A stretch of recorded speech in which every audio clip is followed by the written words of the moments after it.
Bonjour à toutes et à tous, chers passionnés d'ici tout commence. Aujourd'hui, préparez-vous pour un épisode brûlant d'émotions, diffusé ce mardi 24 juin 2025, qui risque de laisser bien des traces dans les cœurs des fans. Dans ce 1204 épisode, les masques tombent, les douleurs éclatent et les non-dits explosent en plein vol. Colin, plus tourmenté que jamais, découvre une vérité qui l'a détruit de l'intérieur. Sa propre mère, Angèle, partage une complicité troublante avec Stanislas, l'homme qu'elle aime en silence. Une trahison intime, familiale, qui la pousse au bord du gouffre. Mais ce n'est que le début. Au sein de l'épreuve culinaire tant attendue, Colin abandonne. Et quand Gaspard tente désespérément de réparer les morceaux derrière elle, c'est Clotilde qui sent venir l'odeur de la tricherie. Un face-à-face glaçant s'installe entre la chef et son élève. La tension grimpe, le verdict est terrible. Pas de notes, pas de sanctions, mais une exclusion symbolique et humiliante. Et pendant que Marc revient à l'Institut, que Suleiman rêve de grandes opportunités avec le chef Saint-Surin, et que l'équipe du double tente d'innover dans l'urgence, les liens entre les élèves sont mis à rude épreuve. Entre trahison, réconciliation et ambition, cet épisode est un véritable concentré de tensions dramatiques. Installez-vous confortablement. On vous plonge maintenant dans le résumé détaillé et haletant de ce nouvel épisode d'ici tout commence. Assise sur le lit de la colocation, Colin serre un coussin contre elle. Les yeux rouges d'avoir trop ruminé. Bérénice et Carla sont là, silencieuses, à l'écoute. L'ambiance est lourde, empreinte de colère contenue et de douleur ancienne. Colin finit par lâcher. D'une voix lasse. Ce n'est pas la première fois.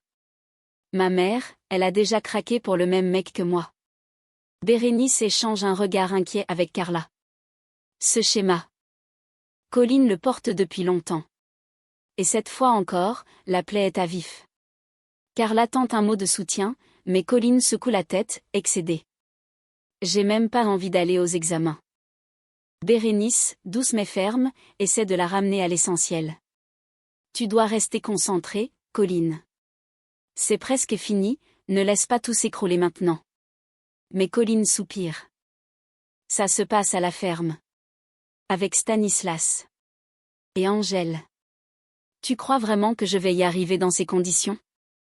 Le décor de l'épreuve est devenu un champ miné. Chaque mètre carré de la ferme lui rappelle ce qu'elle aurait voulu oublier. Le goût de trahison est trop fort. Pendant ce temps, dans un autre coin de Calvière, Rose pousse la porte de la clinique. Marc sort de l'établissement, encore un peu pâle mais debout. Elle lui sourit, soulagée, et l'aide à monter dans la voiture. Quelques instants plus tard, à l'entrée de l'Institut, Jim se tient là. Les bras croisés, visiblement ému. Quand il aperçoit son père, il ne peut retenir un sourire. Marc avance vers lui. Pas un mot. Juste une accolade forte, sincère, un père et son fils enfin réunis. Un instant simple, mais chargé d'émotions.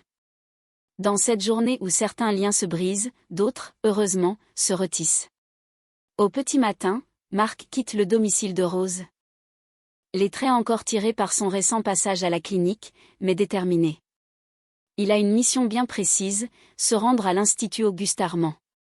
Cette fois, ce n'est pas pour enseigner, mais pour sélectionner un élève qui reprendra les rênes du restaurant éphémère. Un défi important, à l'issue cruciale pour celui ou celle qui sera choisi. Pendant ce temps, à la ferme, l'ambiance est tout autre. Carla, tendue, cherche désespérément Gaspard du regard. Lorsqu'elle le trouve enfin, elle l'interpelle à l'écart, visiblement préoccupée. « J'ai besoin de toi. » C'est au sujet de Colin. Intrigué, Gaspard fronce les sourcils. Carla inspire un grand coup, puis lâche d'une traite ce qu'elle avait sur le cœur. Elle va très mal. Tu sais ce qui s'est passé avec Angèle et Stanislas, ce n'est pas juste une dispute. Il s'est passé quelque chose de plus lourd entre eux. Face à l'aveu, Gaspard reste figé. Il comprend mieux le comportement fuyant, les regards blessés, les silences de Colin. Il serre les mâchoires, mais Carla lui pose une main sur le bras, ferme. Promets-moi de ne pas faire de scandale. C'est la deuxième épreuve aujourd'hui. Elle a besoin de calme, pas d'un drame de plus. Gaspard acquiesce, le regard dur mais résolu. Je te promets. Je vais la surveiller. Je dirai rien. Dans ce pacte silencieux, il y a une forme de bienveillance retrouvée. Colline, même à bout, peut encore compter sur ceux qu'il aime. À leur manière. Dans la cuisine du Doubla, Enzo débarque d'un pas vif, le regard sombre. Il balaie la pièce du regard, avant de se planter devant Jude, Tom et Mehdi. Vous étiez où? Jasmine a dû gérer seule le service ce midi. C'est pas sérieux. Les trois garçons baissent les yeux, pris de court. Ils n'avaient pas anticipé l'ampleur de l'absence. Jasmine, restée en retrait, s'approche enfin pour tempérer l'ambiance. Enzo, c'est bon. J'ai improvisé. J'ai transformé le service en atelier participatif. Un silence surpris s'installe. Les clients ont cuisiné eux-mêmes leurs plats, avec nous en superviseurs. C'était vivant, différent. Jude, intrigué, esquisse un sourire. Franchement, j'adore l'idée. Mais Mehdi, lui, blêmit légèrement. Superviser des clients? Moi je suis pas pédagogue. Je vais dire une bêtise, ou les stresser encore plus. Jasmine, avec un regard complice, pose une main sur son bras. On fera ça ensemble. Et si tu paniques, tu peux juste sourire, ça suffit parfois. Autour d'eux, l'ambiance se détend un peu. L'atelier participatif n'était pas qu'un plan B improvisé. C'était une manière inventive de faire face à l'urgence. Et peut-être, un nouveau mode de transmission à explorer. Colline est seule, dans une pièce calme. Le silence est à peine troublé par le froissement discret des papiers qu'elle déplace. Elle fouille dans un tiroir, sans vraiment savoir ce qu'elle cherche. Peut-être un repère? Peut-être juste une distraction pour fuir ses pensées. Mais soudain, son regard se fige. Sous une pile de documents, une photo dépassée à peine. Elle l'attire lentement. Et là, son cœur rate un battement. Sur le cliché, Stanislas et Angèle, tout sourire, posent côte à côte. Une photo visiblement récente. Leurs regards complices, leur corps proche, aucun doute possible. Le choc est violent. Colline reste figée, la photo dans la main, les yeux embués d'émotion. De son côté, Souleymane est assis en terrasse avec un carnet de notes, l'air soucieux. La fin de l'année approche, et il n'a toujours aucun plan concret pour l'été. Il en parle à ses camarades, un brin désabusé. Mais très vite, une lueur d'espoir pointe dans son regard. J'ai envoyé un message au chef Saint-Surin, via Insta. Il vient de s'installer dans la région. Il marque une pause, comme pour juger l'effet de sa nouvelle. J'aimerais faire un stage chez lui. Il est hyper inspirant. Un pari audacieux, mais porteur de promesses. Car malgré l'incertitude, Souleymane refuse de rester immobile. Il veut avancer. Le matin est encore frais lorsque Stanislas rejoint Angèle dans le jardin de la ferme. Son regard est grave, déterminé. Il hésite un instant, puis rompt le silence. Il faut qu'on parle du baiser d'hier. Angèle détourne les yeux, visiblement mal à l'aise. Elle serre les bras contre elle, comme pour se protéger de ses propres émotions. Puis, calmement, elle tranche.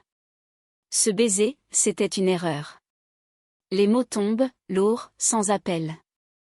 Stanislas reste figé, déstabilisé par la brutalité de sa réponse. Il cherche une faille, un regard. Une hésitation. Mais Angèle poursuit, ferme, presque froide. On ne peut pas faire ça. Pas maintenant. Et surtout, je ne veux pas que Colline découvre ce qui s'est passé. Sa voix se brise à peine. Ce n'est pas un refus de sentiment, c'est une barrière érigée par culpabilité, par peur de blesser encore davantage sa fille. Face à elle, Stanislas comprend. Il n'insiste pas. Mais la douleur se lit dans ses yeux, ce baiser, pour lui, n'avait rien d'une erreur. Colline s'apprête à partir, le regard fuyant, le visage fermé. Son sac à la main. Elle avance d'un pas rapide, déterminée, mais son cœur vacille. Elle n'en peut plus. Trop de tension, trop de douleur. Gaspard, inquiet, la rattrape. Il se place devant elle, l'empêchant d'avancer. Sa voix est basse, mais ferme. Si tu pars maintenant, tu vas le regretter. Colin reste immobile. Le silence entre eux est lourd, chargé d'émotions qu'il n'ose plus nommer. Gaspard tente alors de l'amener à retrouver pied, à ne pas abandonner.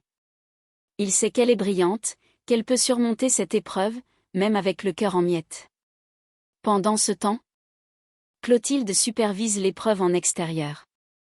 Le cadre est bucolique, l'air pur de la campagne, les odeurs de terre et de verdure. Les élèves doivent relever un défi complexe, concevoir un plat cru. Uniquement à partir des produits de la ferme. Une épreuve exigeante, qui demande à la fois créativité, audace et une parfaite maîtrise des ingrédients bruts. L'ambiance est studieuse. Mais Colin, si elle accepte de rester, devra puiser dans ses dernières forces pour prouver qu'elle est encore capable, malgré tout. L'épreuve bat son plein sous le regard attentif de Clotilde. Installée à quelques pas dans l'ombre d'un figuier. Autour d'elle, les élèves s'activent, concentrés, le visage tendu par l'enjeu. Mais Colin, elle, semble ailleurs. Son regard est vide. Son souffle court. Le poids des derniers jours la ronge. Soudain, elle se redresse, pose calmement ses ustensiles, et s'approche de Clotilde. Sans un mot de trop, elle déclare. « J'ai terminé. » Clotilde l'observe, dubitative. Elle jette un œil au plan de travail de Colin, à moitié garni. Il manque clairement des éléments, rien n'est abouti. Elle comprend que Colin ment. Qu'elle abandonne, mais ne dit rien. Colin, le visage fermé, tourne les talons et quitte l'épreuve. En retrait, Gaspard a tout vu. Son cœur se serre. Il sait ce que Colin risque. La disqualification pure et simple. Alors, sans réfléchir, il s'élance vers son poste. En quelques gestes, précipités mais précis, il tente d'améliorer son assiette. Il rectifie l'assaisonnement, ajuste le dressage, ajoute un ingrédient manquant. C'est risqué, mais c'est la seule manière d'éviter le pire. Une fois sa tentative terminée, il quitte la zone d'épreuve en urgence. Le visage grave. Il cherche Angèle et Stanislas. Quand il les retrouve, ses mots claquent, sans détour. Elle vous a grillé. Elle vous a vu s'embrasser. Le silence qui suit est glacial. La vérité est tombée. Et elle pourrait tout faire basculer. Dans un coin tranquille de l'institut, Marc accueille Suleiman avec un sourire complice. À ses côtés se tient un homme à l'allure sobre mais charismatique, le chef Saint-Surin, une figure montante de la gastronomie locale. L'ambiance est détendue, bienveillante. Marc fait les présentations avec enthousiasme. C'est Jim qui m'a soufflé que tu étais fan de sa cuisine. Suleiman, un peu intimidé, serre la main du chef, les yeux brillants. Il n'en revient pas. Le chef Saint-Surin, ici, devant lui. Marc les laisse ensuite seuls, pour leur permettre d'échanger. La conversation s'engage naturellement. Le chef écoute Suleiman avec attention, curieux, mais rapidement, une confusion s'installe. Je te préviens tout de suite, je n'ai pas besoin de stagiaire en ce moment, précise-t-il. Direct mais cordial. En revanche, je cherche un second pour les services du week-end à la rentrée. Suleiman ouvre de grands yeux, un peu déboussolé. Il croyait qu'il venait postuler pour un simple stage. C'est là que le malentendu se révèle, le chef pense que Suleiman a été désigné pour reprendre le restaurant éphémère. Une erreur d'interprétation qui risque bien de tout fausser. Dans le salon de la colocation, Milan est assis à table, les coudes sur son cahier ouvert, un surligneur à la main. Mais son regard est vide, son esprit ailleurs. La pression monte, son grand oral du bac approche, et le stress est palpable. Jasmine parle avec entrain de son service du jour à l'atelier participatif, mais Milan décroche. Il hoche la tête machinalement, sans vraiment écouter. Quand Tom prend le relais pour raconter leur aventure avec l'aquarium, Milan soupire et finit par lâcher, un peu tendu. Désolé. Je dois réviser, j'y arrive pas sinon. Un silence s'installe. Personne ne lui en veut, chacun comprend la pression qu'il subit. De son côté, Suleiman, gonflé d'espoir, s'approche de Marc avec une proposition directe. J'aimerais diriger le restaurant éphémère cet été. Mais Marc le regarde avec sérieux, presque gêné. Tu n'es pas le seul à avoir postulé, Souleymane. Lionel aussi s'est proposé. Un frisson d'inquiétude passe dans le regard du jeune homme. La compétition est lancée, et elle promet d'être rude. Clotilde convoqua Colline dans son bureau en toute fin d'après-midi. L'ambiance était pesante. Colline s'installa, raide, incapable de soutenir le regard de sa chef.